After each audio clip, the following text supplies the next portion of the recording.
తెలుగు కథ వింటారా ఛానల్కి స్వాగతం. ఒకానొక అడవిలో నకనకలాడుతున్న కడుపుతో ఆహారం కోసం బయలుదేరింది నక్క. ఇప్పుడు కడుపు నిండా తింటే కానీ నా ఒంటికి సరిపడా శక్తి రాదు అనుకుంటూ వేగంగా నడుస్తోంది. ఇంతలో దానికి లేత పచ్చిక తింటున్న కుందేలు కనిపించింది.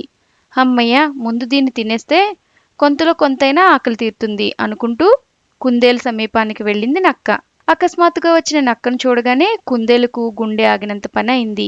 తప్పించుకునే మార్గం కూడా కనిపించలేదు. కాని వెంటనే నక్క బావా, బాగున్నావా అంటూ ఎదురు వెళ్ళింది. ఆపు నీ కబుర్లు, ఇప్పుడు నేను నిన్ను తినేయబోతున్నా అంది నక్క.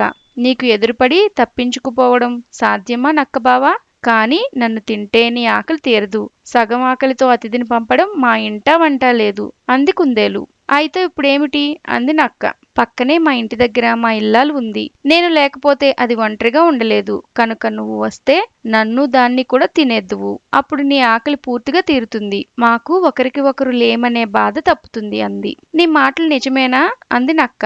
నీ మీద ఒట్టు, పద అంది కుందేలు. కడుపు నిండుతుందనే ఆశతో సరేనంది నక్క. కుందేలు కాస్త ముందు వెళ్తుంటే దాని వెనకాలే వెళ్ళసాగింది. కొంత దూరంలో గుహ నుంచి బయటకు వస్తూ పెద్ద పులి కనిపించింది. వెంటనే కుందేలు, పులిరాజా, ఈ మూడో నక్కను కూడా తినేస్తే మీకు సోకిన గాలి రోగం పూర్తిగా తగ్గిపోతుంది. త్వరగా రండి అంది. ఆ మాటలకు నక్క ఉలిక్కి పడింది.